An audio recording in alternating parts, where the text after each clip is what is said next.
Welcome back to Little Mama Schoolhouse. So today I'm going to be sharing my curriculum picks for my third grader for the upcoming 2023 to 2024 school year.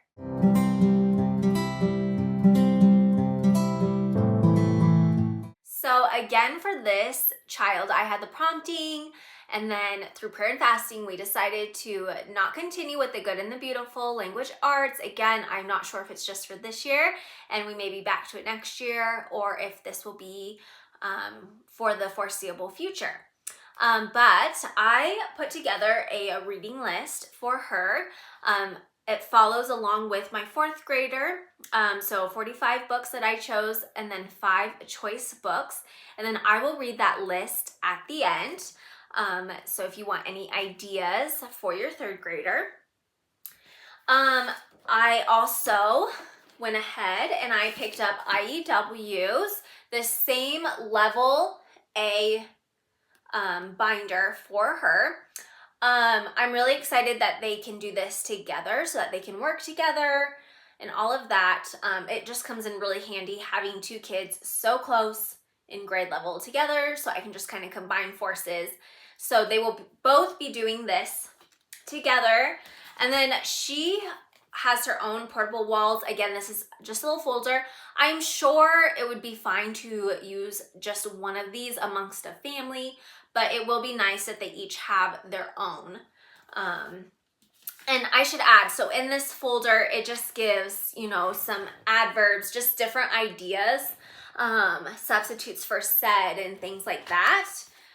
So when they start creating different writing pieces, they can turn to that to kind of help with their vocabulary. And then for grammar, she will also be doing the Fix It Grammar Level 1, which is Nose Tree. And so that will be wonderful. So I decided I had one last book, Worldly Wise C. So she is going to do this. So my other daughter, who is in 4th grade, she had to complete 2 of these books. And so I'm just going to make this one complete 2 books as well.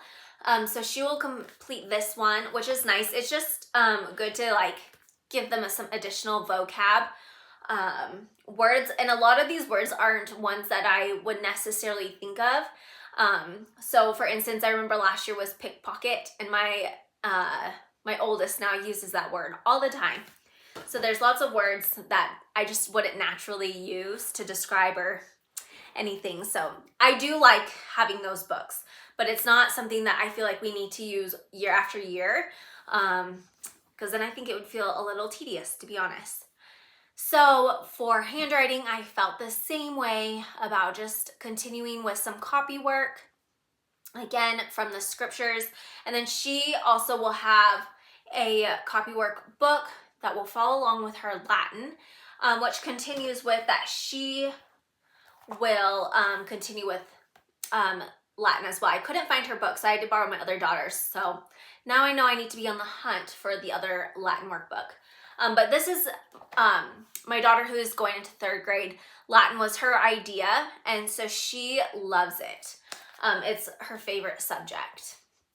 So that is kind of what we're doing for language arts. I will show the spelling when I show kind of what we're going to be doing for morning time. We have always done morning time, and I don't think I've ever created a video here to show what we do for morning time.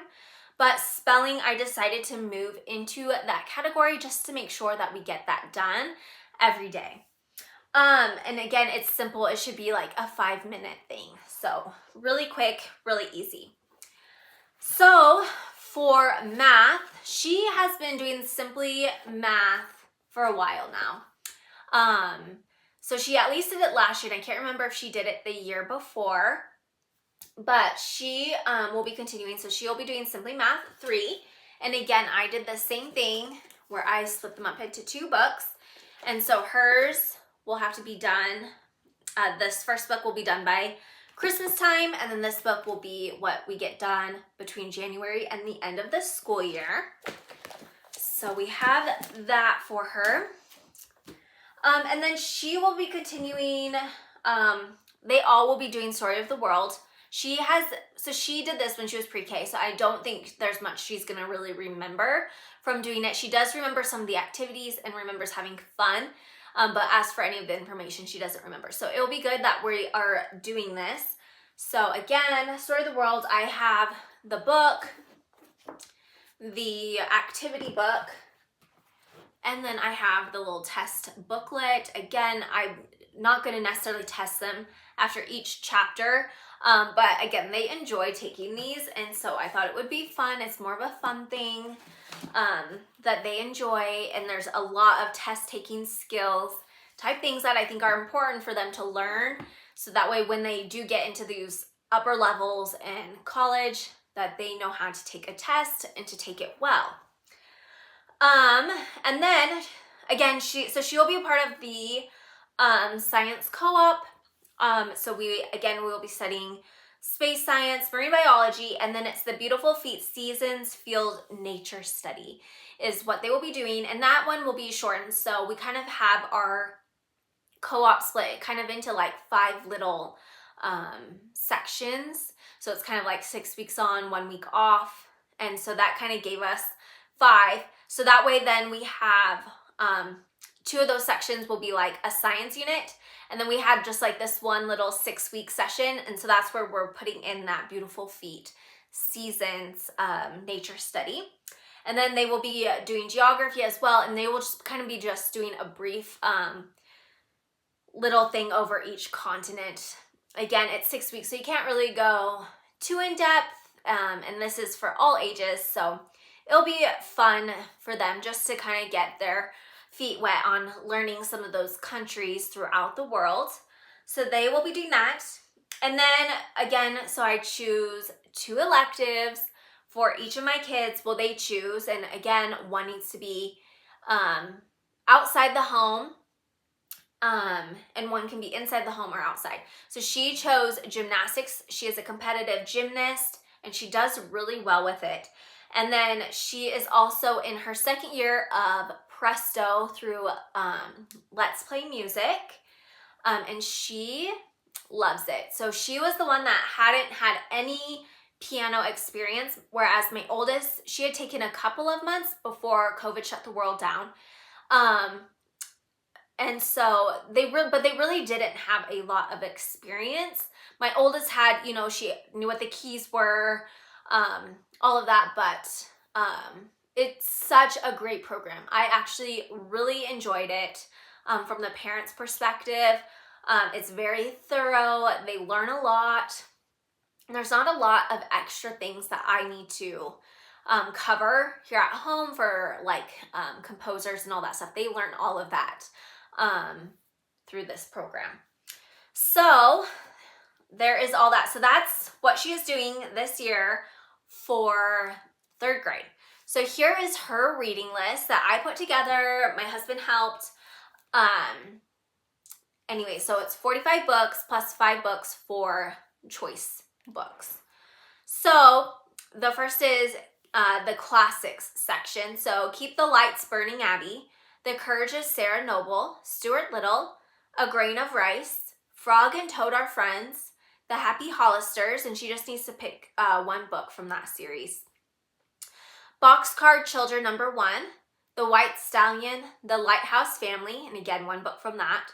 The Missing Piece, Henry and Mudge, Calvin and Hobbes, Brambley Hedge, Richard Scarry's Busy Town Race Day, The Wind in the Willows, and I did put that she can just use like a classic starter book, so a shortened version of that if she chooses, Billy and Blaze.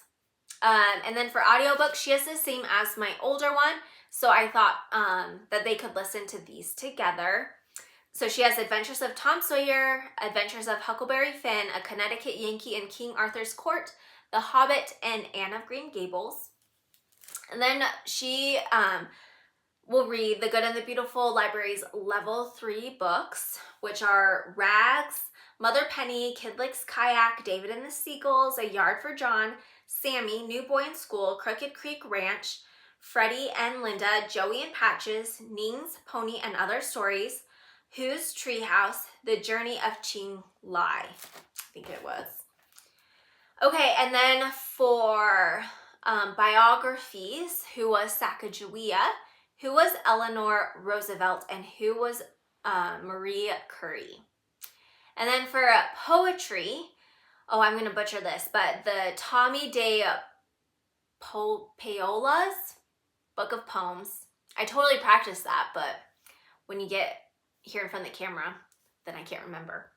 Anyways, and then Falling Up, again by Shel Silverstein. Like I said in a previous video, that's kind of how I got introduced to poetry and enjoyed it. So there's that. And then History and Science. So she will read Nature Reader, Birds, and then the Nature Reader, Insects and Arachnids. And both of those books are Through the Good and the Beautiful. Greg's Microscope, Imagination Station number 7, Secret of the Prince's Tomb. Again, that will be for Our Story of the World. And then Pompeii Buried Alive. So that was the Magic Tree House version of that book. And then again, then she has her choice books, which was Met with Ease and rather quickly. So they, again, have until next year. So they have until the end of May of 2024 to accomplish this list. And they are well underway to doing that. And then if they finish before that, then I will give them more books, or they can choose books to read. And I guess I wasn't planning on sharing this here, but I don't incentivize my kids to read. I think it should just be something that they want to do and that they desire to do. And so I don't pay my kids. I don't reward, because to me, reading in itself should be the reward. And so as long as you are implementing some of these fun books but are still classical and still can like teach and just give them excited, like Frog and Toad and Brambley Hedge and those types of books like that, eventually they will just love, and they will just build off of that over time. And so that's why I personally don't reward or incentivize for these reading lists. I've heard of a lot of people, and a lot of people ask me, including family members and whatnot, if I would incentivize once they completed this reading list. And no, I think it's a pat on the back that you accomplished something amazing, and that you're growing in your education, and that in your love of books. And that is something so far that I have seen is just an increase in love of reading. They can't put books down. It is a struggle now to get them to go to bed, which I will take this struggle over anything, any day, because they just want to read. The other night, I will share this about my 3rd grader before I wrap up, but since implementing this book list, she read 4 of the books off this book list in one night. And it wasn't anything like she was up late. They were a little bit more simple and easy books, but nonetheless, they were 4 books off her list. And I was wondering, okay, is she really retaining the information? So I had her share some oral narrations after, and she knew details, and I was kind of opening the books like, oh, what was this, you know, and she would explain. So I knew she's reading the material, she's understanding the material, and she is loving it. And again, that is the whole reason that we are changing what we are doing, is I want them to love to learn. That is my end goal in all of this. Academically, for all of my children, is that they will just love to learn. And so anyways, thanks again for being here, and I will see you again next time.